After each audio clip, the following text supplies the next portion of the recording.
믿음은 바라는 것들의 실상이요 보이지 않는 것들의 증거니. 히브리서 11장은 믿음장이라고 일컬을 만큼 믿음에 관하여 아주 잘 정의하고 있는 말씀입니다. 믿음은 무엇인가에 대해서 우리에게 잘 알려주고 있습니다. 여러분, 믿음이란 무엇일까요? 그리고 믿음으로 산다는 것은 무엇일까요? 오늘 본문의 1절 말씀을 곡해해서 해석하는 사람들이 있습니다. 믿음은 바라다 보면 이루어지는 거야. 그러니까 꿈은 반드시 이루어진다와 같은 식의 생각입니다. 너가 얻고 싶은 것을 계속 바라다 보면 언젠가는 얻게 될 거야 라는 것이죠. 공부 잘하기를 계속 바란다면 공부를 잘하게 될 것이고, 돈을 많이 벌고 싶은 것을 바라다 보면 언젠가 진짜 부자가 되어 있을 거야 라고 생각하는 것입니다. 맞습니다. 정말 그렇게 간절히 바란다면 그 꿈은 반드시 이루어질 것입니다. 그러나 오늘 말씀은 그런 말씀을 하고 있는 것이 아닙니다. 그런 뜻이 아닙니다. 오늘 본문은 우리가 바라는 것은 우리 눈에 보이지 않는 것들의 증거라고 말씀하십니다. 우리가 바라는 것을 우리 눈에 절대 볼 수 있는 것이 아니라고 말씀합니다. 바울은 이러한 믿음의 정의를 로마서 8장 24절에서 이렇게 말씀합니다. 우리가 소망으로 구원을 얻었음에 보이는 소망이 아니니 보는 것을 누가 바라리요. 우리가 바라는 것은 우리 눈으로 볼 수 있는 것이 아니라고 말씀합니다. 그러나 그것은 실체라고 말씀합니다. 오늘 본문 1절에 나온 이 실체라는 말은 헬라어로 히포스타시스라는 말로 주관적 실체가 아니라 독립되어져 있는 객관적 실체를 말하고 있습니다.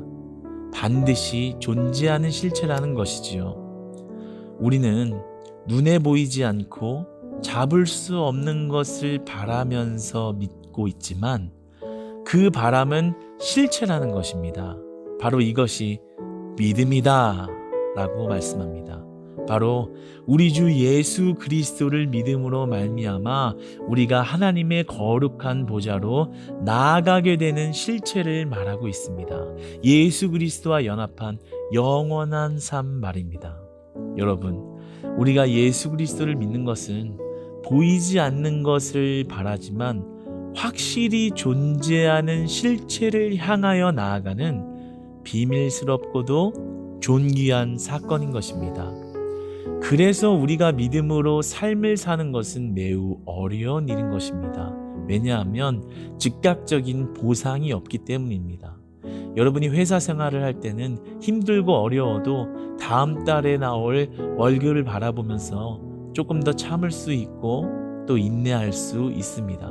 그러나 이 믿음을 지키면서 내가 산다는 것, 희생한다는 것, 수고한다는 것, 때로는 박해를 받는다는 것은 나에게 눈에 보이는 보상이 즉각적으로 이루어지지 않기 때문에, 그렇기 때문에 어려운 일인 것입니다. 그래서 히브리서 저자는 10장 38절에 하박국 말씀을 인용해 믿음을 이렇게 미리 정의합니다. 의인은 믿음으로 말미암아 살리라.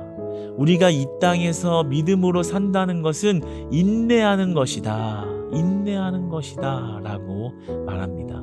그런데 이 인내를 가능하게 하는 것은 우리가 바라는 것, 눈에 보이지 않는 것, 그러나 그것이 실체이기 때문에 인내할 수 있다라고 우리에게 확언하십니다. 여러분, 믿음으로 삶을 살다 보면 믿음을 지키며 사는 것이 외롭고 고독하게 느껴지기 마련입니다.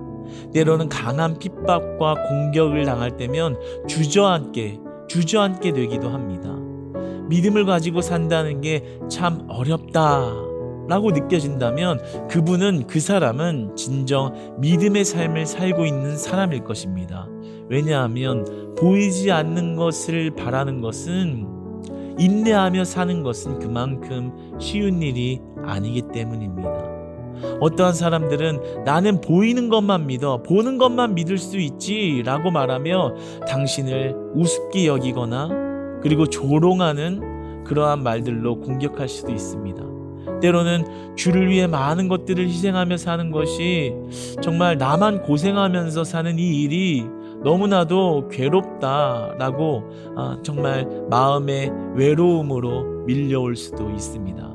한 사람을 전도하기 위해서 드리는 시간과 노력에 비해 아무런 성과가 없는 것 같아서 그 일이 고독하게 느껴질 수도 있습니다. 그런데도 우리의 삶의 여정에 이 믿음이라는 끈을 절대 놓지 않을 수 있는 것은 우리가 막연한 것을 믿는 것이 아니라 우리 주 예수 그리스도 살아계신 실체를 믿으며 나아가기 때문에 우리는 그 믿음이라는 끈을 놓지 않고 인내하며 나아갈 수 있는 것입니다. 우리의 삶에서 그 실체의 일부를 맛보고 살기에 인내할 수 있는 것이고 그 실체를 향해 나아가기 때문에 인내할 수 있는 것입니다. 여러분, 믿음으로 살아간다는 게 어렵다고 느껴질 때 실체이신 그리스도의 소망 안에서 그리스도를 바라며 사는 믿음의 삶을 다시 정진하여 나아가시기를 축복합니다. 사랑하는 여러분, 믿음의 눈을 들어 인내하며 주를 향하여 나아갑시다. 사랑하고 축복합니다.